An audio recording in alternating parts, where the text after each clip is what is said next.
اور کون کون سے پیروکار تھے، ان کے آپس میں کس قسم کے ریلیشنز تھے، تو اس کا انہوں نے ذکر کیا ہے۔ اب یہ ان کا وہ یونیک پن ہے۔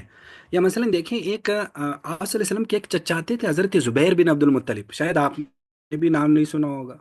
عام طور پر ہم پڑھتے ہیں نا کہ آپ صلی اللہ علیہ وسلم کے والد کی وفات کے بعد آپ عبد المطلب کے اس میں آئے، عبد المطلب کے بعد آپ کے چچا ابو طالب کے پاس آئے۔ ایسا نہیں تھا، عبد المطلب کے بعد حضرت زبیر بن عبد المطلب جو آپ کے سگے چچا تھے ان کے پاس آئے تھے، زبیر کو ملی تھی، پھر ان کی وفات کے بعد ابو طالب کے حصے میں آئی۔ تو اس پر انہوں نے ایک مقالہ لکھا، ام نبوی زبیر بن عبد المطلب اور سیرت نبوی، 34 صفحات میں یہ مقالہ جو ہے نا یہ شائع ہوا۔ اسی طرح ایک موضوع اگرچہ یہ مشہور ہے لیکن پھر بھی انہوں نے اس کو جمع کیا کہ جب آپ صلی اللہ علیہ وسلم نے پہلی بار دعوت دی تو جو اکابرین تھے، جو اس مکہ کے جو اکابرین تھے، جو سردار تھے، جو بڑی عمر کے لوگ تھے، انہوں نے کیسا ریئیکشن دیا کہ دعوت نبوی پر قریشی اکابر کا رد عمل، سماجی و تجزیاتی مطالعہ۔ کتنا زبردست عنوان ہے! تو اس طرح سے ان کا جو یونیک پن ہے اس عنوان میں اس کو پھر اسی طرح خیر ان کے حدیثی مصادر سے استناد کی، وہ کیسے اپنی کتابوں میں حدیثی مصادر کو لیتے تھے، پھر وہ موضوع کا احاطہ کہ ان کے اس میں موضوع کا بڑا احاطہ ہوتا ہے۔ تو جیسے مثلا میں ایک صرف عنوان یہاں سے دوں گا، انہوں نے ایک کتاب لکھی ہے حضرت یاسین مظہر صدیقی صاحب کی، اور یہ ہر مسلمان کو پڑھنے کی ہے۔ وہ اس کتاب کا نام کیا ہے؟ آد نبوی میں تمدن، یہ نیٹ پر بھی موجود ہے کہ نبی پاک صلی اللہ علیہ وسلم کا جو زمانہ ہے، جو آپ کا جس زمانے میں آپ رہے تھے، اس وقت کا مکی اور مدنی تمدن کیا تھا۔ تمدن کا مطلب ہوتا ہے یعنی طرز زندگی تھا کیا تھا بھائی، وہاں لوگ خوشی کے موقع پر کیا کرتے تھے، شادی کے موقع پر کیا کرتے تھے، کپڑے کس قسم کے ہوتے تھے، عورتوں کے کپڑے کیسے ہوتے تھے، مردوں کے کپڑے کیسے ہوتے تھے، وہاں کی سواریاں کیا ہوتی تھی، وہاں کے کھانے پینے، بڑا مفصل ذکر ہے آدھے نبوی کے تمدن میں۔ وہاں کے کھیل کود کیا تھے اس سوسائٹی کے، اور اسی طرح اس سوسائٹی کے جو ہے یوں سمجھ لو کہ جنگیں کیسی ہوتی تھی، اور اسی طرح اس سوسائٹی کے جو کوئی میلے وغیرہ کوئی ہوتے تھے، وہاں جشن ہوتے تھے، وہاں کا کاروبار کیسا ہوتا تھا، وہاں کوئی کارخانے ہوتے تھے نہیں ہوتے تھے، وہاں کوئی مصنوعات ہوتی تھی، وہاں جو ہے نا بچے کیا کھیلتے تھے، بڑے کیا کھیلتے تھے۔ تو اب یہ تمدن یعنی جو ایک انسانی طرز زندگی ہے، تو اس دور کا طرز زندگی کیا تھا۔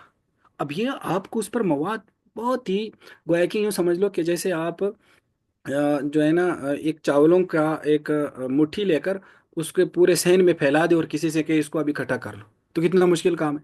تو یہ ایسی یہ چاول کا دانہ دانہ ہے اس موضوع پر جو پوری سیرت کی کتابوں میں بکھرا ہوا ہے، تو حضرت نے اس کو جمع کیا ہے۔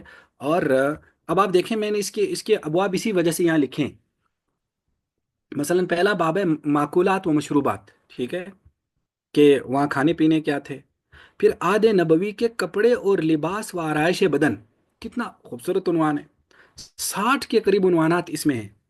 جیسے مثلا زیر جامع کیا ہوتے تھے، بالائی بدن کے ملبوسات، مردوں کے مخصوص لباس، عورتوں کے مخصوص ملبوسات، ہدایا لباس جو گفٹ دیے جاتے تھے، کفن، نالائن، اور اسی طرح یہ جو سارے اس میں گیا کہ اسی طرح دیکھیں آرائش بدن، یہ بالوں کی آرائش، مردوں کے بال، خواتین کے بال، مردوں کے لیے ممنوع آرائش، خواتین کے لیے ممنوع آرائشیں، خوشبویات اور اقسام و زیورات، اقسام، وہ سارا بھی تفصیل۔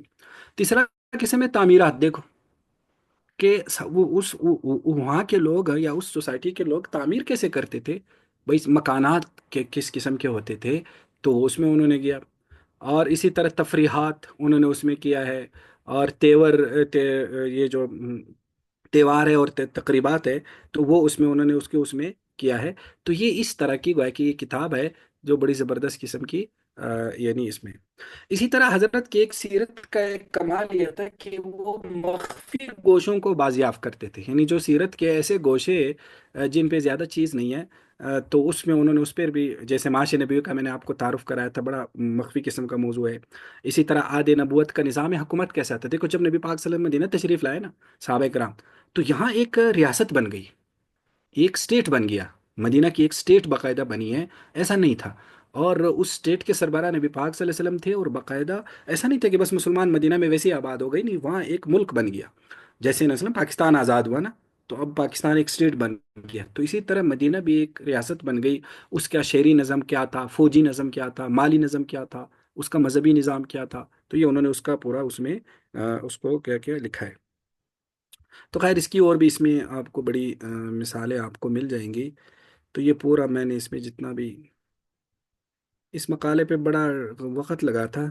اسی طرح اور یعنی زمانہ قبل از بعثت اور زمانہ جاہلیت کا بھی حضرت نے خصوصی مطالعہ اس پر بہت سارے آپ نے جو ہے نا اس پر وہ لکھے ہیں کہ نبوت سے پہلے جاہلیت کے زمانہ کیسا تھا. اور اسی طرح نبی پاک صلی اللہ علیہ وسلم کے ذاتی و خانگی پہلو جو آپ وسلم کی جو بالکل پرسنل قسم کی زندگی تھی انہوں نے اس کو بھی بڑا زیادہ جو ہے نا اس کو ہائی لائٹ کیا ہے. جیسے آپ دیکھیں کیا آپ وسلم نے کبھی زکوٰۃ ادا کی ہے؟ کیا آپ وسلم کبھی صاحب نصاب رہے؟ آپ اتنے امیر تھے کہ آپ زکوٰۃ ادا کرتے تھے؟ یا اسی طرح آپ وسلم کی رضائی مائیں آپ کی پرورش کرنے والی ام ایمن ان پر انہوں نے کام کیا. اور حضرت سویبہ جو حضرت ام ایمن ہیں اسی طرح ازواج مطہرات کے مکانات پر انہوں نے کام کیا ہے. آپ دیکھیں کہ ازواج مطہرات جب مدینہ ظاہر مدینہ میں ساری ازواج مطہرات اکٹھی تھی تو مسجد نبوی کے اس بازو میں سب کے مکانات تھے. تو وہ جو مسجد نبوی کے قریب جو سب کے مکانات تھے وہ کس قسم کے تھے، کہاں کہاں تھے، کس کا کمرہ پہلے نمبر پر تھا، کس کا دوسرے نمبر پہ تھا، اور جتنا ان کو مل سکے 50 صفحات پر انہوں نے باقاعدہ ایک ازواج مطہرات کے مکانات پر وہ لکھا ہے. اگرچہ وہ اب سارا مسجد نبوی میں شامل ہو گیا تو لیکن وہ اس سے کم از کم اندازہ ہوتا ہے کہ وہ کس قسم کے وہ جو ہے نا ایک آپ وسلم نے اپنے ازواج کو کس قسم کے مکانات دیے تھے. تو یہ اس طرح سے ایک اور موضوع آپ دیکھیے آپ وسلم کی خانگی زندگی سے متعلق غزوات و اسفار میں ازواج مطہرات کی رفاقت. سبحان اللہ کہ آپ صلی اللہ علیہ وسلم جب جایا کرتے تھے تو اس میں کس کے کون کون سے ازواج مطہرات کو آپ زیادہ تر لے کے سفر میں لے کے جاتے تھے؟ حضرت عائشہ کو زیادہ تر لے کے جاتے تھے. حضرت ام سلمہ کا بھی ذکر آ رہا ہے. اور اس طرح ایک دو اور ازواج کا زیادہ ذکر آ رہا ہے. تو پھر کس غزوے میں کون سی زوجہ مطہرہ آپ کے ساتھ تھی اور وہاں کس قسم کے واقعات پیش ہوئے تو یہ بھی ہے. اور اسی طرح اس میں تو یہ پورا وہ ہے کہ اسی طرح جو متعلقین نبوت ہے یعنی جیسے آپ وسلم کے چچا اور آپ وسلم کے خاندان وہ اس پر حضرت نے بڑا تفصیلی کام کیا. اور پھر ایک اہم عہد نبوت کی خواتین کا مطالعہ اس پر مولانا یاسین مظہر صدیقی صاحب نے بڑی کاوشیں دی. اب آپ دیکھیں ان کی ایک کتاب ہے رسول اکرم صلی اللہ علیہ وسلم اور خواتین ایک سماجی مطالعہ. یہ کتاب میرے پاس ہے بھی اب میری کتابوں میں آگے پیچھے ہوئی ہوگی. بڑی زبردست کتاب ہے نیٹ پر بھی موجود ہے آپ اسے سرچ بھی کر سکتے ہیں رسول اکرم صلی اللہ علیہ وسلم اور خواتین ایک سماجی مطالعہ. خاص طور پر یہ تو مردوں کو بھی پڑھنی ہے خواتین کو تو پڑھنی ہی چاہیے کہ آپ صلی اللہ علیہ وسلم کا اس وقت کے خواتین کے ساتھ کیا ریلیشن تھا. آپ وسلم کیا صرف مردوں کو تعلیم دیتے تھے؟ کیا خواتین سے کٹے ہوئے تھے؟ بالکل. دیکھو ایک تو آپ کی اپنی بیویاں تھیں. ہم وہ خواتین بطور جنس جینڈر کے طور پر یہاں اس کو ڈسکس کیا گیا ہے کہ ظاہر ہے آپ تو خواتین کے بھی پیغمبر تھے نا. تو خواتین آپ کے ساتھ کس طرح ان کا ایک رابطہ کیسے رہتا تھا، کمیونیکیشن کیسے ہوتی تھی، اور آپ صلی اللہ علیہ وسلم ان سے کیسے بات کرتے تھے، کیا تعلیم و تعلم ہوتا تھا، سوالات وغیرہ ہوتے تھے نہیں ہوتے تھے. خود آپ صلی اللہ علیہ وسلم گھروں میں بھی جاتے تھے، بعض خواتین کے گھر میں آپ جاتے تھے وہ بہت ہی بڑی عمر کی اور آپ کی کچھ قریبی خواتین ہوتی تھی. کبھی کبھار آپ کسی کے گھر چلے جاتے تھے وہاں باتیں ہوتی تھی. تو یہ پورا جو ایک سماجی مطالعہ ہے اس دور کی خواتین کا نبی علیہ السلام کے ساتھ وہ جو ایک تعلق ہے اس میں اس کتاب کو واضح کیا گیا. اسی طرح ایک ان کا مقالہ ہے غزوات نبوی میں خواتین کی شرکت. بڑا زبردست موضوع ہے کہ بھئی کون کون سے غزوات میں خواتین نے کیا شرکت کی ہے. اسی طرح ایک اور مقالہ ہے اس کا عہد نبوی میں مکی خواتین. مکہ مکرمہ میں جو خواتین اسلام لے کر آئی تھیں ان کا وہ بڑی باکمال خواتین تھی جیسے حضرت سمیہ رضی اللہ تعالیٰ عنہ یا اور خواتین یا حضرت عمر کی جو ہمشیرہ ہیں حضرت فاطمہ جو حضرت عمر جیسے آدمی کو انہوں نے اسلام لانے پر گویا کہ تیار کیا تو وہ اس کا ذکر ہے یعنی جو مکی عہد کی جو خواتین ہیں. اسی طرح ازواج مطہرات کی سیرت نگاری. دیکھو کتنی انوکھی کاوش ہے کہ ازواج مطہرات سے سیرت کے حوالے سے کیا منقول ہے، سیرت کا مواد کتنا ازواج مطہرات سے منقول ہے اس میں انہوں نے اس کو کیا ہے. اور تو یہ انہوں نے اس کو دیکھیں. اسی طرح ایک دیکھو ان کا مقالہ ہے عہد رسالت میں خواتین کی آزادی.